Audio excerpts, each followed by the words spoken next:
बिहम्दिल्लाहि ताला आज मुहर्रमुल हराम के इस बाबरकत महीने में अल्लाह तबारक व ताला के वली कामिल की सोहबत बाबरकत में हम हाजिर हैं और यकीनन तमाम दोस्त अहबाब इस बात को बखूबी जानते हैं कि यह आज का इज्तिमा अगरचे सालाना इज्तिमा नहीं, लेकिन सालाना इज्तिमा की तरह का एक मंजर पेश करता है। और ये खूबसूरत मंजर देखकर दिल में एक बात ये आती है कि इस मजमा आम में मर्द और ख़वातीन को मिलाकर सैकड़ों की तादाद में जितने अफराद बैठे हैं, इन तमाम का ताल्लुक शहर कराची से है, सिवाय उन 3 या 4 दोस्तों के जो इस्लामाबाद से तशरीफ लाए हैं। और अल्हम्दुलिल्लाह हजरत वाला ने खास तौर पर शहर कराची में तकरीबन 25 साल के अरसे में जो कुछ अपनी मेहनत यहां सर्फ की है, इतने अफराद यकीनन उसका अशरे अशीर भी नहीं है।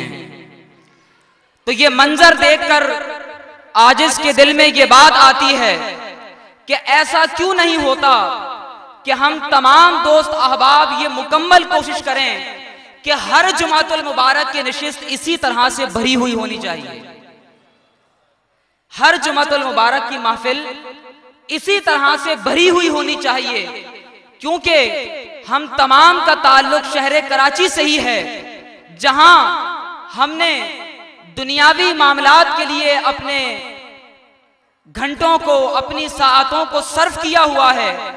इसीलिए इसी तरह से यह हमारी जिम्मेदारी है कि हम अल्लाह तबारक व ताला के वलियों की बारगाह में बैठकर अपने नुफूस का तज़किया करने के लिए भी कुछ घड़ियां निकाल सके। मौलाना रूम रहमतुल्लाह अलैह एक हिकायत बयान फरमाते हैं कि एक मर्तबा एक शेर ने 2 बैलों पर हमला किया। दोनों बैल शेर के मद्दे मुकाबिल खड़े हो गए और उन्होंने बड़ा सख्त मुकाबला किया, यहां तक के शेर भाग गया। शेर कई दिन तक दोनों पर हमला आवर होता रहा, लेकिन वो दोनों बैल मिलकर मुकाबला करते और शेर को भगा देते। बिल आखिर शेर ने एक तरकीब लड़ाई। वो पहले एक बैल के पास अकेला गया और कहा कि मेरी दुश्मनी उस दूसरे बैल से है, मेरी दुश्मनी तुझसे नहीं, तू बीच में आकर क्यों अपने आप को जख्मी करता है। ये बात उस बैल के दिमाग में आ गई और अगले दिन शेर एक बैल के पास आया और उसको अकेला पाकर खत्म कर दिया, और दूसरे दिन दूसरे बैल के पास आकर उसको भी ऐसे ही खत्म कर दिया। दोस्तों बुजुर्गों, आज तमाम आलम के मुसलमान इसी हालत से गुजर रहे हैं। कुफ्फार ने मुसलमानों को अलहदा गिरोहों और फिरकों में तकसीम कर दिया है। वो मुसलमानों की नस्ल कुशी कर रहे हैं। वक्त के तातारी हम पर हमला आवर हो चुके हैं।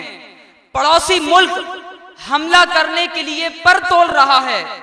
इस वक्त मुसलमान दुनिया की जलील तरीन कौम का गुलाम बन चुका है। फिलिस्तीन, कश्मीर, अफगानिस्तान, इराक और दीगर इस्लामी मुमालिक में मुसलमानों का कश्तो खून हो रहा है। माओ बहनों की इस्मत दरी की जा रही है। नौजवानों को शहीद किया जा रहा है।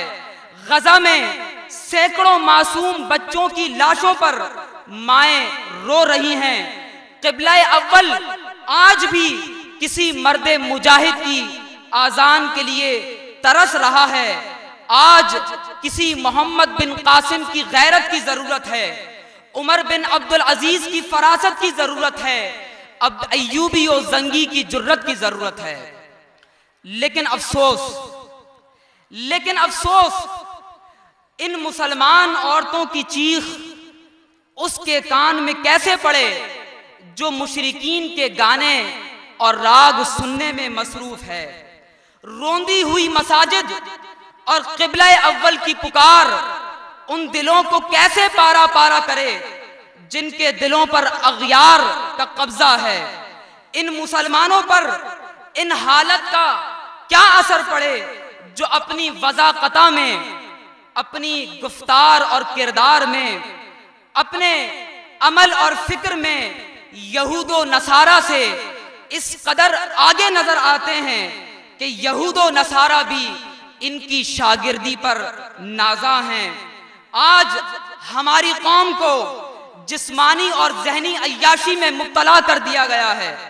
हमारी कौम कौमी, लिसानी, नस्ली और मजहबी तासुबात में घिर चुकी है और वही हरबे जो कुफ़ार ने 5वीं और 6ठी सदी हिजरी में आलम इस्लाम पर शुरू किए थे, आज वो बड़ी कामयाबी के साथ उन्हीं हरबों को मुसलमानों पर आजमा रहे हैं।